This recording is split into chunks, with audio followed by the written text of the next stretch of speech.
was right there with you then. I was like, come on girl, go on girl, that was amazing. Well done again.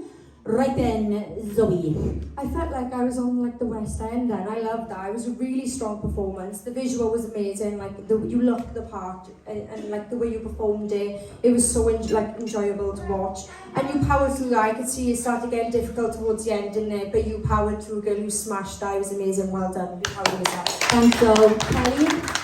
You look really upset with that performance, but honest to God, you shouldn't be. This girl could not talk yesterday. She lost her voice completely. So just to get up there and do what you just did is absolutely amazing, and you really do need to be commended for that, because a lot of people would have changed the song or they would have bailed on it, but you kept on. That's a really hard song to sing. There's a lot of belts in there, and your voice did start to go at the end, but you still managed to belt out that really long note at the end. You gave it 100%, even though you're not 100%. And I just think that you did absolutely amazing. And like I said to you before, we know exactly what you're capable of, and you just came up there and smashed it. You know, well, like you need a lot more praise than you're giving yourself credit for. Well done. Thanks, Claire. Zoe?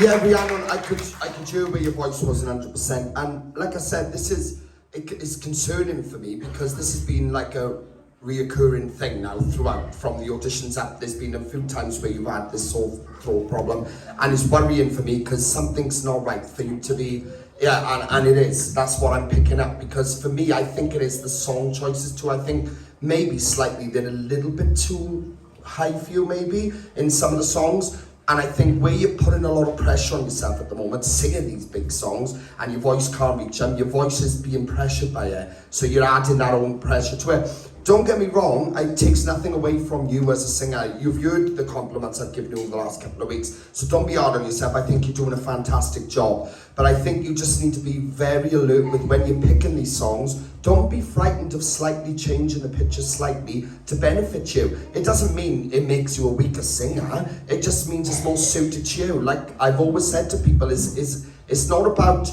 you trying to force yourself to suit that track. It's about making that track suit you.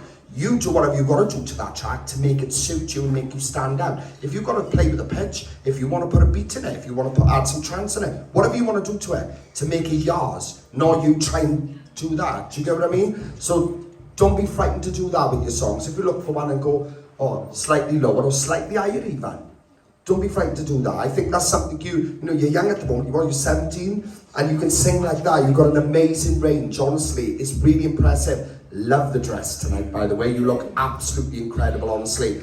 Don't be hard on yourself. Realise your standard, you're incredible, and that is the truth. But you need to be taking on these little things on board, these things, and now you're picking your tracks and that. Don't put too much pressure on yourself. All right, well done. Thanks, Joe.